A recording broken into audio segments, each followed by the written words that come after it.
Ito na tayo ngayon sa ating pong binyo. Kumusta ang ating mga kasamang manggagawa ng ating Panginoon, Sister Tere? Maputi. Parang walang lakas si Sister Tere. Parang mahinang mahina. Sister. Good. Wow, amen.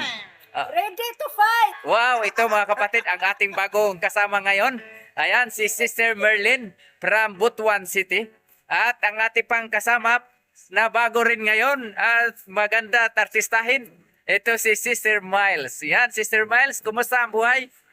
Buti, praise the Lord. Amen. At siya po ay taga Montalban at yan po ay bago nating kasama ngayon mga kapatid. At itong naggagandahang matagal na ang mukha sa ating gawain. Sister Lisel, yan. Okay. At nandiyon ang kasama rin natin. Si Brother Luel ay nagpa-practice na. Ayan.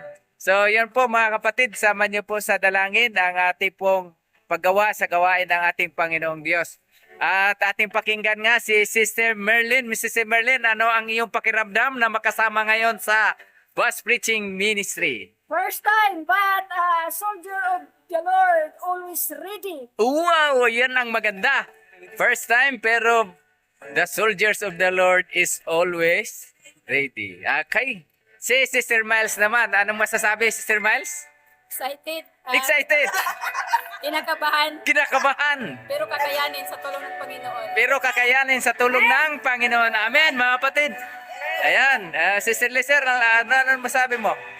Ang kapainit po ng panahon, pero mga kapatid, kami po ay gagawa dahil ang Panginoon po ay laging nariyan sa atin sa bawat gawain na kanyang inuutos sa atin. Kaya isama niyo po kami sa inyong mga panalangin na kami po ingatan at ang aming mga books na dala-dala, ang dakilang tunggalian ay maipamahagi po namin ito. Amen. Yan po mga kapatid, ayan na po ang ating ipamahagi ngayon. Ang dakilang tunggalian. Ayan. Ayan po ang ating ipamahagi ngayon mga kapatid. Okay, tayo po ay dadako na sa panalangin. Brother Luel, halika na at manalangin na tayo. Mga kapwa na may mga pasahero. Kami po ay mga kapatid nyo, mga pasahero na namamasahe din sa mga upuan na ating pong inupuan. At amin po ipakilala ang aming po mga sarili, mga kaibigan, mga kapatid. Kami po ay mga misyonary mula sa Iglesia ng Seventh-day Adventist Church or sa samahan ng mga Seventh-day Adventist. Mga kaibigan, mga kapatid, ito po ay ginagawa po namin sa aming pong paglilingkod ng ilang taon na sa loob ng mga bus na amin pong sinasakyan. At amin na rin pong ipinapauna sa mga hindi pa namin nakasakay. By the way, mga kapatid, pwede bang magtanong kung mayroon na po bang nakasakay namin simula noon na aming nakasakay ngayon? Sino pong gusto magtaas ng kamay? Bibigyan ko ng refund ng kanilang pamasahe. Ayan. So, kapatid, sino? Taas ang kamay. Huwag kayong mahiya. Yung mga nakasama na po namin ng kahit isang bisis lang. Wala. Ibig sabihin ay bawat sakpa po namin sa bus ay iba-iba ang aming makakasama. So, gayon pa man, nagpapasalamat po tayo, una, sa ating pong Panginoong Diyos dahil tayo po ay binigyan ng pagkakataong makapagbahagi ng mga salita niya. Kaya din naman, papasalamat din po tayo sa ating pong Panginoong Diyos dahil malaya rin tayong makakarinig ng mga salita ng ating pong mahal na Diyos. Pasalamat din po tayo sa ating pong conductor at driver dahil binigyan din po tayo ng pagkakataong makapagbahagi ng salita ng ating pong Panginoon. Mga kaibigan, kami po ay mapamahagi rin po ng mga babasahin na may pamagat ang malaking tunggalian. Mamaya ipaliwanag po ng aming kasama kung ano ang laman po ng aklat na ito. Ayan po. Paalala po namin, kami ay maglilingkod ng libre sa inyo. At wala po kayong iisipin na kami ay magbahagi ng mga sobre sa inyo o panghumingi ng mga love offering. At ito po ay aming gagawing libre at wala kayong isiping inyong tungkulin o kaya makakaabala sa inyong mga budget na kayo hihingian ng mga love offering. Ngayon mga kaibigan, ang aming pong paglilingkod, mayroon pong pagbibigay ng awit, gayon din, at pagbahagi ng mga salita ng ating Panginoong Diyos, at panalangin din. So mahalaga po ang panalangin upang tayo ay laging sakluluhan, iligtas, proteksyonan, gabayan, pangunahan ng ating pong Panginoong Diyos. So tayo po muna ay panalangin. Namin mga pasahero. Bago po tayo mamigay ng ating mga aklat, amin pong ipakilala sa inyo kung ano ang mga aklat naming ipamimigay. At ito po ay libre lamang po. Wala po kayong babayaran sapagkat marami po tayong mga sponsors na mababait na pumili nitong mga aklat na ito at atin itong ipamimigay ng libre. Kaya dito po, kung bibili niya ito ay nagkakalaga ng 500, ito naman ay maaaring 30 pesos. Kaya ito ay may halaga at mahalaga nyo rin sapagkat ang mga aklat pong ito ay napakahalaga. Ito ang tinatawag pong aklat na mahigit pa sa pilak at ginto. Sapagkat ito pong dakilang tunggalian, ito po yung nangyayari po ngayon sa mga kapanahonan ngayon, the great controversy between good and evil. Ayan, meron pong labanan po na nagaganap ayon sa banal na kasulatan. Ito po ang labanan sa pagitan ng mabuti at masama. Tawa ka sis. Kaya dito nyo po malalaman kung ano po yung mga pandaraya na gagawin ng kaaway sa mga huling kapanahunan ngayon. At dito rin yung malalaman kung ano yung mga nangyayari noon, mga history. At dito nyo rin malalaman kung paano natupad yung mga prophecies sa Biblia. Ayan, dito rin po yung tungkol sa mga bitag ni Satanas. It means malalaman natin kung ano yung mga pandaraya na gagawin ng kaaway. Kaya ito'y makakatulong pong aklat na ito para hindi po tayo madaya ng kaaway. Sapagkat ang sabi sa banal na kasulatan ay mag-ingat po tayo sapagkat marami ang magsisiparito sa pangalan ko at magsasabi na siya ang Kristo. Ayan. Kaya ito po ay napakahalagang mga aklat na ito na itong matatanggap ninyo. Tawa ka Na sis. ireregalo namin sa inyo ay ito'y libre lamang po. At ito namang isa, sino po ang mga seaman dito? Ito pong aklat na ito ay mga totoong kwento po ng mga seaman na nangyari po sa barko na kung paano sila nasagip na mga matitinding bagyo at mga karanasan sa paglalayag sa mga barko. Ayan, the book that could not be destroyed. Ayan, kapag tayo po ay naglalakbay, halimbawa, pumunta tayo sa barko at nagkaroon ng bagyo, ay kaano man kalakas ang alon, kapag kasama natin ang ating Panginoon, kahit nasa gitna tayo ng karagatan, hindi po tayo mamamatay. Hindi po tayo mapapahamak. O kahit po na tayo nasa aeroplano, kapag kasama natin ang ating Panginoon, mag-crash man ito, mari po tayong maligtas. O kahit nasa sasakyan, tulad po ng nangyari sa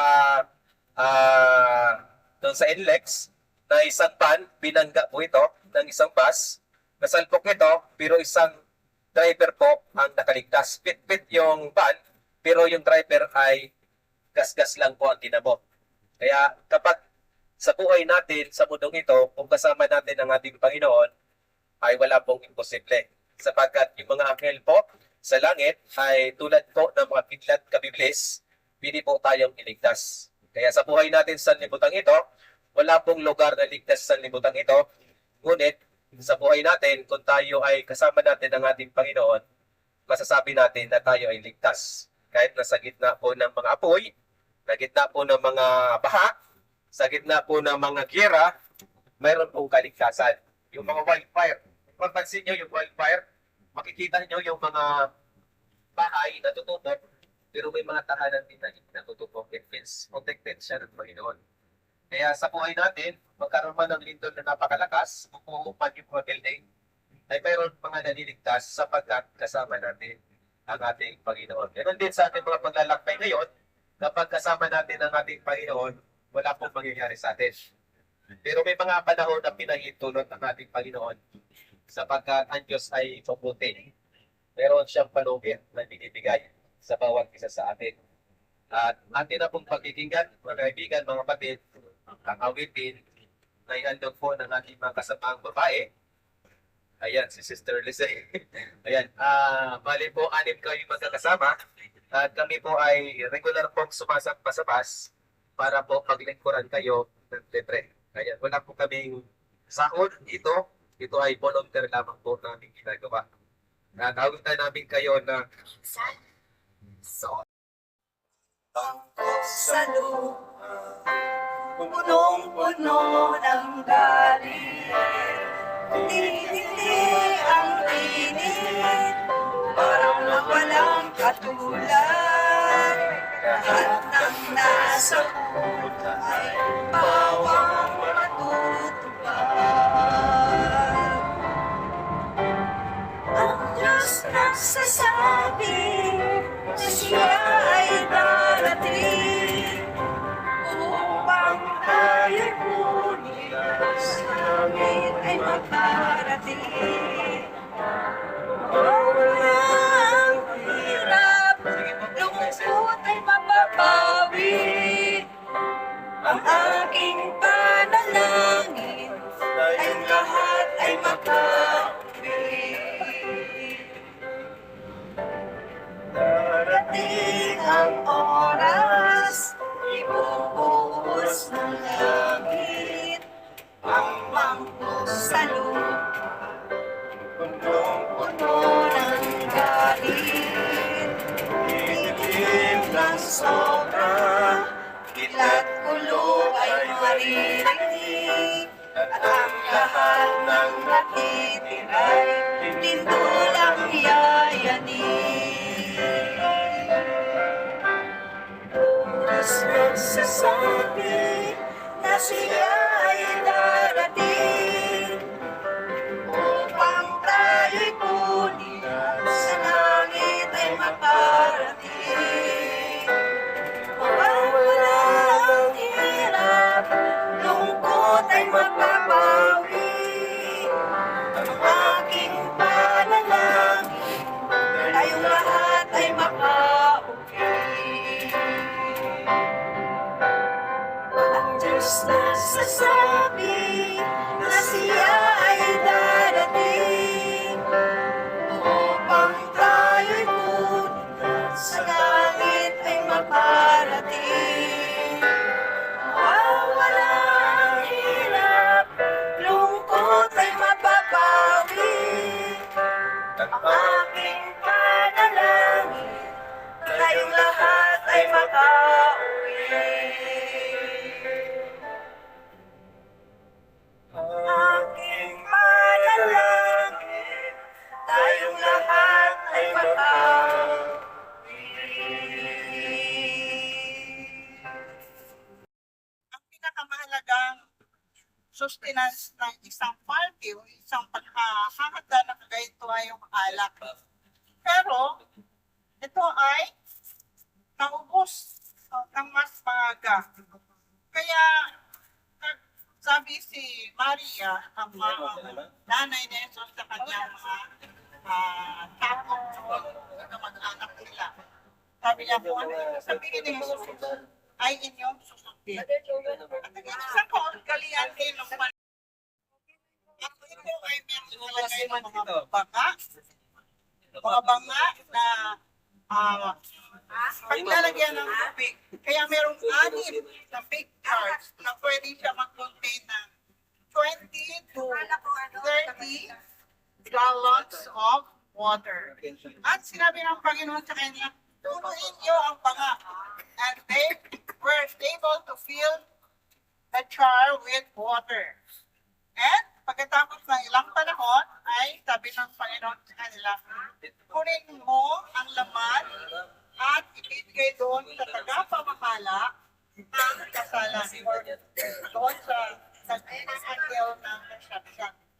So, nung tinignan nila, nung tinignan nila, ito ay naging na siya, the water was turned into wine.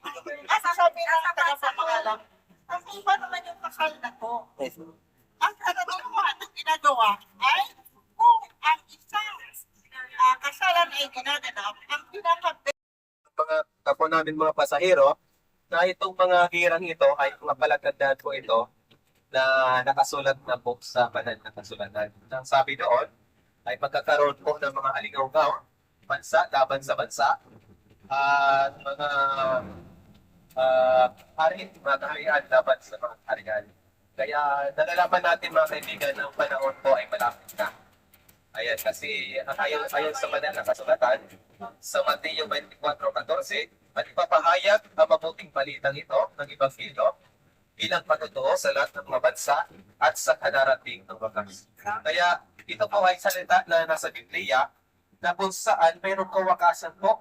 Kaya kami po ay tumatayo sa inyo, harapan, na kahit tumatakbo yung bus, na minsan mabilis yung takbo, minsan ito, na kami ay nagsasakripisyo sa gawain na ito at wala kaming sinasahod sapagkat nais namin i-attend ang pabuting balita.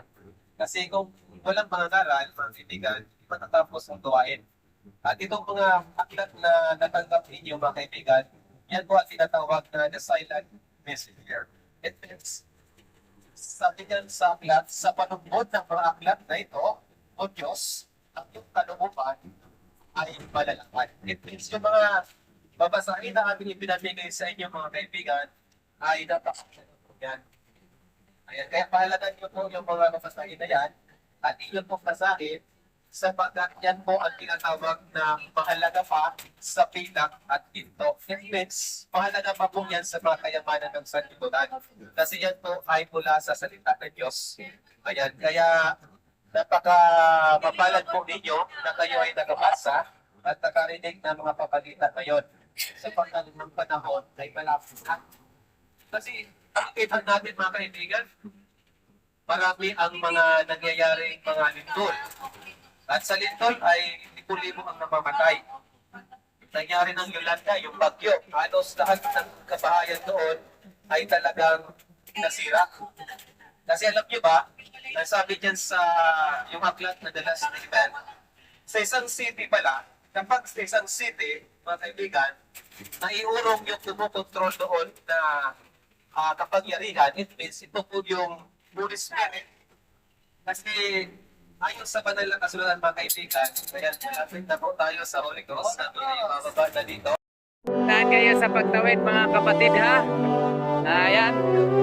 So,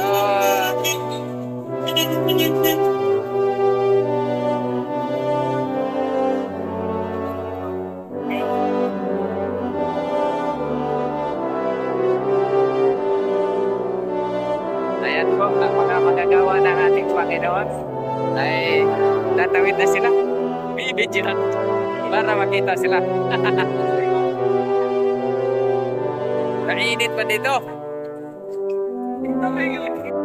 Ito ay kabababa lang ngayon sa bus kung saan tayo ay naglilingkod ng mga salita ng ating Panginoong Diyos. At mayroon tayo ngayong kasama na bagong-bago sa gawain ng ating Panginoon. Ito ay galing sa Zamboanga.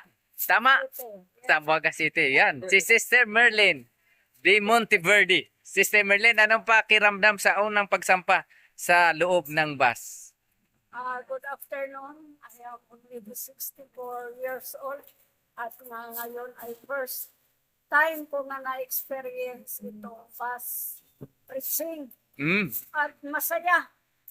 Masaya ang gawain ng Panginoon na mag-bus preaching. Wow. At yun ang mga tao na tumatanggap ay masaya din ang mga Yun. Ito, hindi ako nakabigay nito.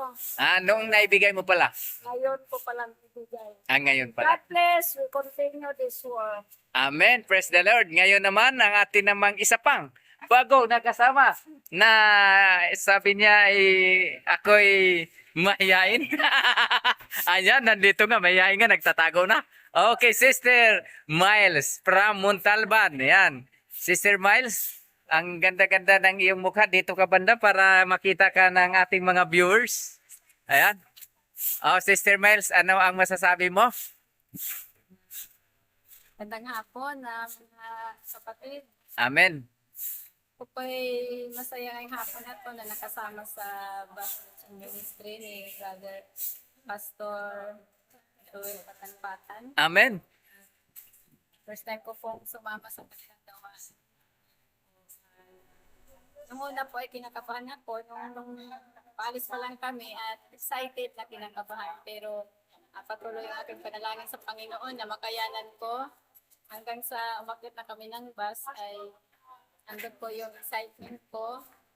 At masaya po pala sa gawain na sumama. Lalo na pag nagbigay po tayo ng mga box. Amen.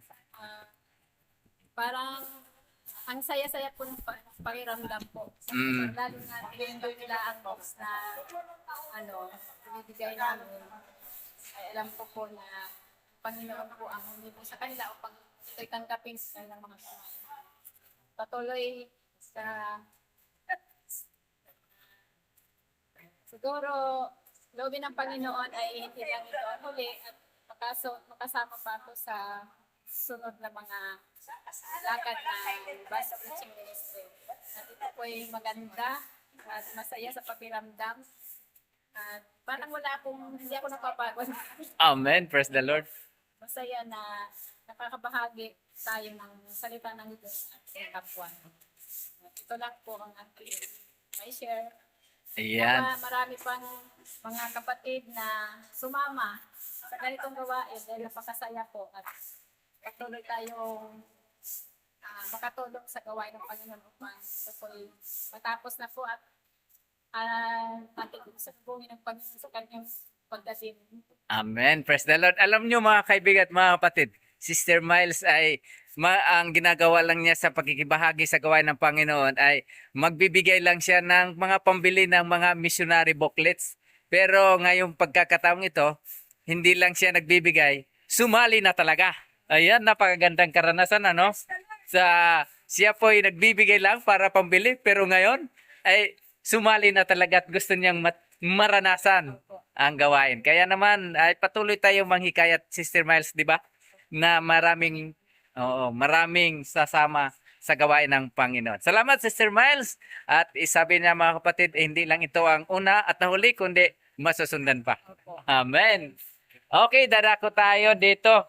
Ang ating pong pinamimigay kanina ay ito po yung The Book That Could Not Be Destroyed. Sister Denia, ipaliwanag mo nga kung anong laman ng book na ito. Bakit ating itong pinamahagi sa mga pasahero ng bus? Yeah, Okay. Isang kwento ng seaman na para siyang refer siya sa mother niya kasi I don't want to read the Bible. Pero nung bago siya umalis, one time, ay tinago ng kanyang nanay yung Bible na may mga verses na underline at siniksik sa kanyang gamit. Yeah. Hindi niya alam. And pati yung panahon nung nasa parapunan ka, ay hate na hate niya kasi yung kaya ginawa niya, tinapon niya. Parang may time na parang nagkaroon ng sunog doon, sir. Hindi na sunog Di nasunog, Bible. yung Bible. Kaya natawag. Ang other name nito is the Mark Bible. Kasi dumating ng maraming taon hanggang lipas-lipas ng panahon, itong Bible na ito ay bubalik sa kanya. It was handed to him. Parang ganun yung story. So, bumalik sa kanya at kita niya yung mga ng mother niya about her Sabbath, at iba pang mga details na sa kanya na makinig siya sa mga preacher na kaharap niya ngayon. Ito yung time na he was converted. Pero, nalungkot siya kasi nung pagbalik niya sa nawala. Kaya, malungkot na ito, part ng story. Pero, So, yan pala ang laman ng aklat na yan. yes, ito po. The book that could not be destroyed. So, ang ini-introduce diyan ay ang banal na salita ng Panginoon, ang Biblia. So, ilang taon kaya na iniiwas-iwasan niya ang Biblia? Maraming taon kasi ito, habang siya ay naglalakbay kasi, siya, di ba, nasa barko siya. Nasa barko siya, siya ay May kinalaman. seaman siya? Seaman siya. The whole life, seaman siya. Oho. Halos, until the time na he was introduced to the pastor, the minister, na ganito, ganon. Nalala niya yung mga pangaral ng nanay niya sa kanya. Kasi ang ano dito, isang ano point dito sir is, ang nanay niya hindi sumuko sa kanya. Mm. Ang patago niya, siniksik doon yung Bible. Talagang sabi ng nanay niya, hanggat hindi siya madala sa Panginoon. Napakaganda ng kwento dito. Napaka-inspiring at napaka-motivating factor, especially pag siman yung nagpatanim. Mm. Kaya regalo ko sa mother na yung nag-order sa akin ng rose story na siman yung asawa. Mm. So, mapasa niya. Malay na. Amen. Okay, salamat Sister Dinya sa iyo pagpapaunawa sa laman ng aklat na The Book That Could Not Be Destroyed. Maliban doon, Sister Dinya, ano pa ang mga insight na sa loob ng aklat na yan? Dito kasi later on, naging active na sa church. Aha. Nag-participate. Parang ano ito is, ang pinagbibigyan ng pansin dito yung the mother's love for his son. Hindi siya sumuko. Mhm. Hanggang dumating sa time. Kahit wala na yung mother niya nung time na I was converted, siya naman ay nagkatulog. Amen. Okay mga kapatid, yan po ang bahagi na ipinaliwanag ito kanina doon sa loob ng bus. At marami nga ang kumuha nitong aklat na ito. At salamat sa ating pong mga sponsor dahil ito'y naibigay nating libre sa ating mga pinaglilingkuran. Okay, Brother Lowell, ano ang iyong masasabi sa ating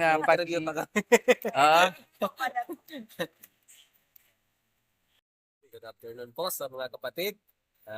Tayo ay muli pong nakapaglingkod sa pamamagitan ko ng Publishing Bus Ministry. Amen. Ayan, na ang ating ministry, publishing ay dinadala na natin ang pagpapakalat ng mga aklat sa loob ng bus. At itong pagpapakalat na ito ay ito yung tinatawag na giveaway o sharing God's Word. Na tayo ay namimigay ng libreng mga aklat sapagkat marami po ang tumutulong. Ayan, nagpapasalamat tayo sa mga tuloy-tuloy ng mga supporters natin, ng mga bus preacher, mga bus preaching o mga bus sponsor. Ayan, si Brother Alex Pillones, ang family, si Rene. Wow. Ayan, ayan yung mga regular. Ay, by the way, Brother Lowell, si Brother Alex ay nabanggit mo. Di ba kasama natin yan? Ayan, si Brother Alex. Nasaan na siya ngayon, Brother Lowell? Kasama natin si Brother Alex at ngayon sila ay nasa United States na Wow. ng buong kanilang pamilya. Ay, nangaral ba siya doon?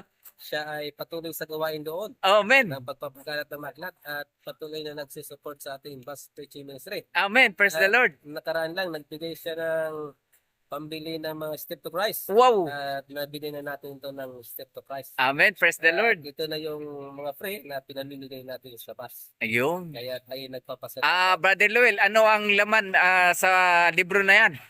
Pwede ba ka bang magbigay ng kahit kunti?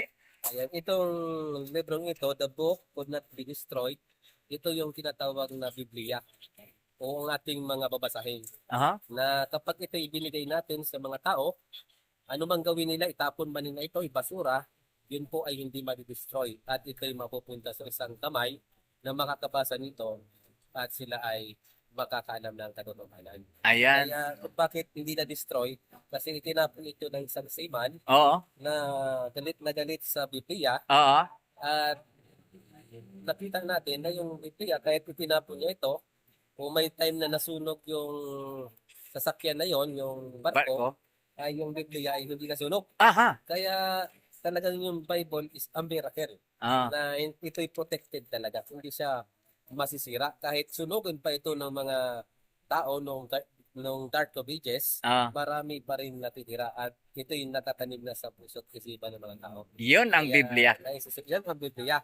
Kaya nagpapasalamat tayo sa ating Panginoon na tayo ay binibigyan ng lakas at patuloy. Sa lahat ng mga sponsor natin ng bus preaching, sa mga ka-church natin, churchmate natin sa Praise Church, ayan, patuloy na sumusuporta. Ayan, kayo ay kasama namin sa gawain. Pagpalain kayo ng ating. Amen. Praise the Lord. Ngayon naman, ating pakinggan ang isa pang masipag din sa gawain, si Sister Lisel. Sister Lisel, kumusta ang iyong paggawa ngayong araw na ito? Parang nakahilatak ka na dyan. Ayan. Ayan, Sister Lisel ay tatayo na. Ayan na. Okay, Sister Lisel, ano ang iyong karanasan ngayong araw na ito? Ang karanasan ko sa araw na ito ay napakasaya po. Kakaiba po ito kasi nung pagbalik na po namin, mayroon po akong binigyan ng isang babae na sabi niya, anong religion ninyo? Sabi ko, Sunday ba ang worship niyo? Sabi ko, hindi po, Seventh-day Adventist. Sabi niya, ay oo, mga mababait na mga tao yan. Tapos Amen. sabi niya, Sana all. Saan ba daw tayong area? Sabi ko, sa may SN Purview kami, tricycle lang. Tapos sabihin mo lang, Maligaya Church. Oh. 70, sige, sabi niya, minsan dadalaw ako. Sabi niya, mga mababait ang mga 70 Adventist. Amen. Praise the Lord. Sabat keeper po kami. Ako, sabi niya gano'n, alam ko yun kasi may binanggit siyang pangalan, pero nakalimutan ko na. Pero, Ayun. Yun po, yun. Tapos, di ba, nung umalis ko siya, nagpaalam pa sa atin na, sister, alis na ako.